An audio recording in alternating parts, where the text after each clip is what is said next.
Hello, everyone, and welcome to another Talking Feds one-on-one. Perhaps the most discussed and least read political document of our day is a large blueprint that we're told kind of lays out the plans for a Donald Trump term were he to be elected, a 920-page tome entitled Project 2025. Representative Jared Huffman, who represents California's 2nd congressional district, has really been in the forefront of a kind of a hard slog to bring attention to this and really bear down on the details, which are alarming, to say the least. Representative Huffman serves on the Committee on Natural Resources and the Committee on Transportation and Infrastructure, but most importantly for our purposes, he founded the Congressional Free Thought Caucus, which he co-chairs and is now spearheading the Stop Project 2025 task force. Representative Huffman, thanks so much for being with us.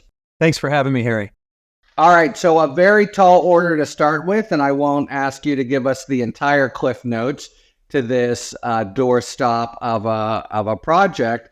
But on the other hand, there it is in sort of black and white, some of it very eyebrow raising or troubling. We hear about the 4 different pillars, and they seem to have to each of them to really put their hooks very deep into different aspects of social life, even as the main and probably most attractive to Donald Trump feature is to completely transform or raise, you could say, alter into kind of a lackey state the administrative Washington personnel that he so loathes.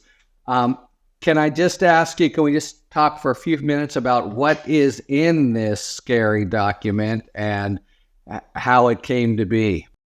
Yeah, I think you've set it up pretty well. This is basically a war plan. This is their words, a war plan that they hope to carry out in the first 180 days of a second Trump presidency to clear away basically anything that would stand in the way of Donald Trump, an aspiring dictator, we all know, from essentially being a real dictator.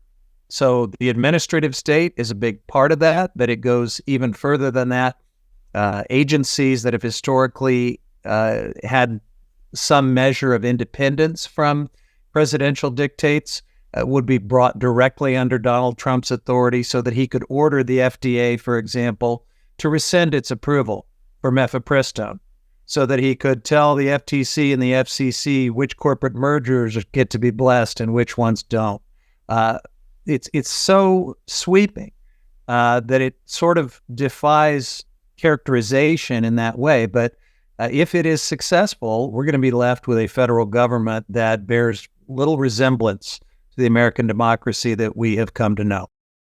You know, we tend to forget that Trump had actually a few hurdles that he didn't clear early on, a few missteps, an actual semi-respectable Republican kind of professional class in some of the important positions anyway, and that he has most pointed to he says this next time out, he's playing for keeps, as it were.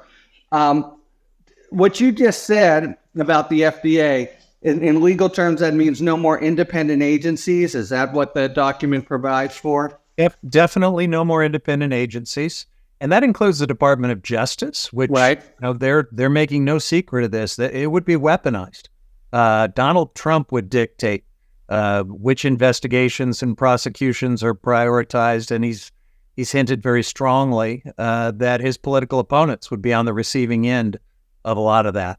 So, it's just across every part of the federal government. It goes into foreign policy. It goes into the State Department.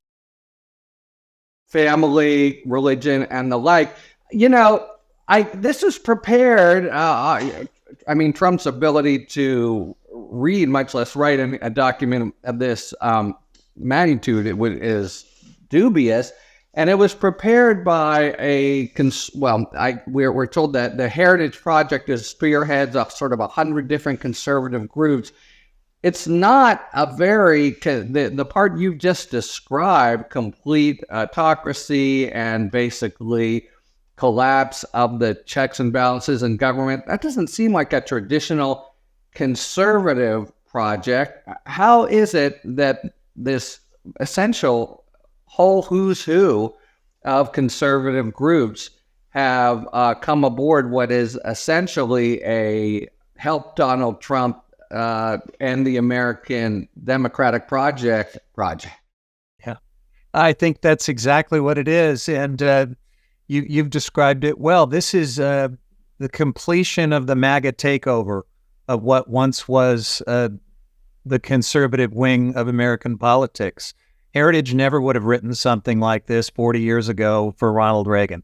And you wouldn't have seen 100 leading groups signing up to dismantle checks and balances on executive power and to endorse all of these radical things. But this is Donald Trump's party now. It's Donald Trump's conservative movement. And what he gets out of this is power. That's what he's interested in. And sadly, traditional conservatives, at least when it comes to these 100+ groups and the Heritage Foundation, are all aboard. Yeah, it's that part that I think is most alarming. And do we know just a little bit about its genesis? That is, was it done in some coordination with a Trump brain trust, or boy, have we got a plan for you, President Trump, or have they just been so captured that it kind of happened independently and it just dovetails with what we know his plans would be? I think it would be a huge mistake to assume that this doesn't come right out of Trump's inner circle. I mean, the people who have written these chapters, the people that are spearheading it, are top people from the first Trump administration and people who are expected to have very senior positions in a second Trump administration. So, the closest Trump allies out there, Steve Bannon and others, are trumpeting this plan as their war plan. It would be an enormous mistake, almost willfully naive, to assume that this isn't truly what they're going to do and that it doesn't have Donald Trump's complete blessing. And do you think they're just indifferent to the political exposure? But I mean, there's an irony, or actually a tragedy, you could say, to being out there, which is that were he to win and begin to implement, they could say, oh, it's been right out there. This is what American people voted for. But it seems kind of cheeky or risky to put it right out. We think of most would-be autocrats as kind of coming to power by stealth and then doing the big turnabout. But the unabashedness of it really hits home to me. Well, I agree with you. There's a hubris element to putting out this plan in such detail and making it clear that this is what they're going to do in the first 180 days of a second Trump presidency. But that's the MAGA way, right? I mean, Donald Trump has basically been doing this since 2016, desensitizing us to all of these things that sound so extreme and alarming, and then proceeding to actually either do them or attempt to do them. I mean, it is really true. It's a way of summarizing the entire period since 2015, just incredible, extreme statements or actions, and he says he'll do them, and then he does do them. Okay, so let's move now, please, to your effort for the Stop Project 2025 task force. It strikes me as pretty daunting, especially for an electorate used to, particularly among Donald Trump supporters, absorbing its news in social media sound bites. What do you do with this doorstop to try to bring home the actual dangers to persuadable voters, however many those may be? I think it starts with making sure more people understand what's in it and why it has to be taken seriously. Some recent polling shows that only 12% of Americans have even heard of Project 2025. And those that have heard of it, they just hear what the Heritage Foundation and right-wing media are saying about it, which makes it sound pretty innocuous, just like, the standard fare policy wish list that Heritage has put out for presidents going all the way back to Ronald Reagan. But when we explain how different it is and how sweeping it is, the reaction is encouraging for me and those who care about democracy. In fact, independents are especially turned off by 2025. They, after being told about it, oppose it to the tune of about 88%, which is remarkable for independent voters. So that is our job. In some ways, they have handed us a gift by putting this detailed war plan out in the way they have. But if we don't explain it to people and make sure they know what's at stake, it may be too late to try to oppose this if they somehow, win the election and take power and proceed down this path. And I want to get back to this notion of you needing to begin now and not wait till January 2025. But can you flesh that out a little? And, God bless you for throwing yourself in particular so wholeheartedly into it. But what are the groups that you've assembled? What exactly do you tell them to summarize this document? How's it sort of done? Where do you arrive at this 88% figure, and what kinds of exercises are you doing? Yeah, so that 88% figure and the 12% figure comes from polling within the last month by accountable.us and some other groups that we were briefed on last week.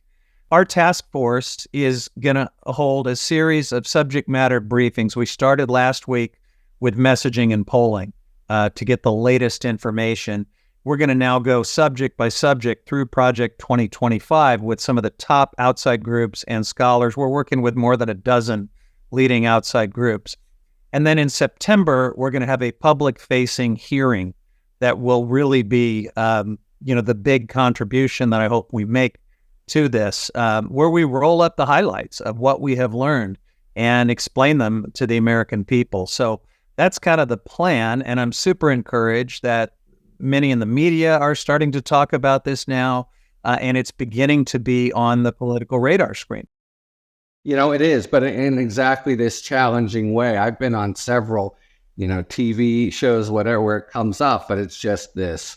It's right out there, and oh my God, it's so big, too hard to absorb. Let's break it down just a little bit more, since you just mentioned you're going to do it by subject matter. So we just talked about the administrative state. I gather, at around that level of generality, there seem to be at least 4, 5, 6. We have immigration, reproductive. Well, so tell us, the sort of major subject matters that you're going to try to attack in advance of the hearing.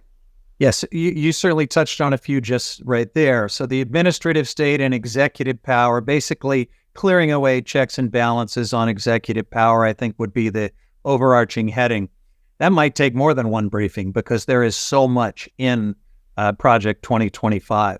And it's important when we talk about this, so, it sounds innocuous, Schedule F civil service reform. We've got to explain just how sweeping and sinister this is.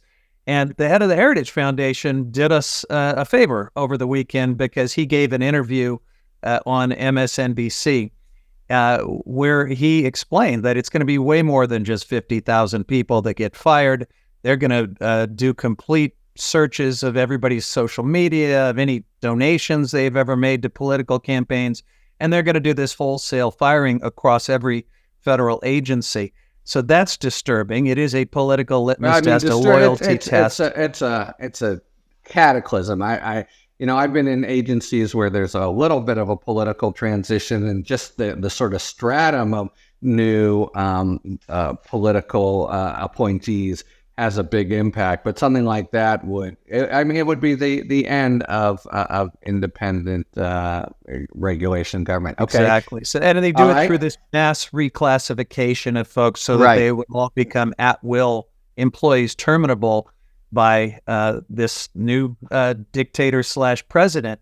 But so as alarming as all that is, they didn't discuss in the weekend interview, I wish they had, how they're going to then repopulate the federal government.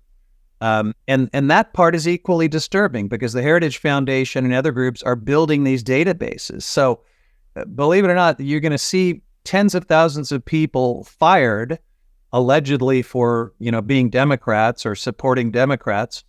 And then you're going to see some number of thousands of people hired to repopulate the federal government based explicitly on their MAGA politics. So a purging of the left, a repopulating with the right. Don't think for a minute that this isn't a politicized federal workforce that we would get at the end of it. It would just be a right-wing politicized workforce, vetted and absolutely pre-cleared by Heritage. And these databases they're building should be disturbing to everyone. You've got people out there like Nick Fuentes, who is a Nazi, a neo-Nazi on the farthest end of the right-wing spectrum, on his podcast telling his neo-Nazi followers, he calls them groypers, to start getting into these databases, to prepare to take jobs in a second Trump administration so that they can take over the federal government. This is happening. It's actually already underway. These databases and these so-called training academies for MAGA applicants are happening right now.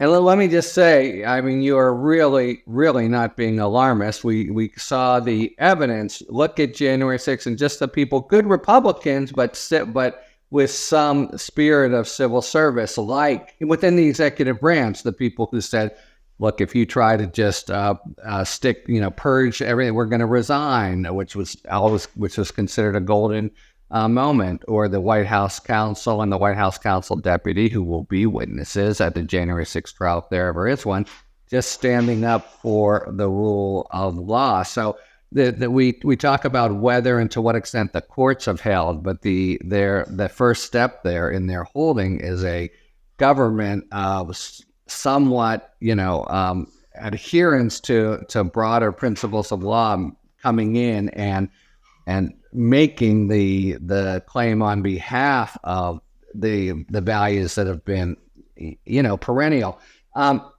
In fact, that it's interesting to me because you a few times, Representative Huffman talked about this as it's been the agenda since Reagan, but that makes it seem almost as if they're aiming finally to achieve something new. But to me, there's a very strong flavor of nostalgia, you could say, except it seems like false nostalgia, a desire to return to a world that maybe never was, but it was way before the complications and strife of the liberal state, racial unrest, like a kind of a 50s Leave It to Beaver world that I'm not sure ever existed, but it seems is an incredible throwback to me.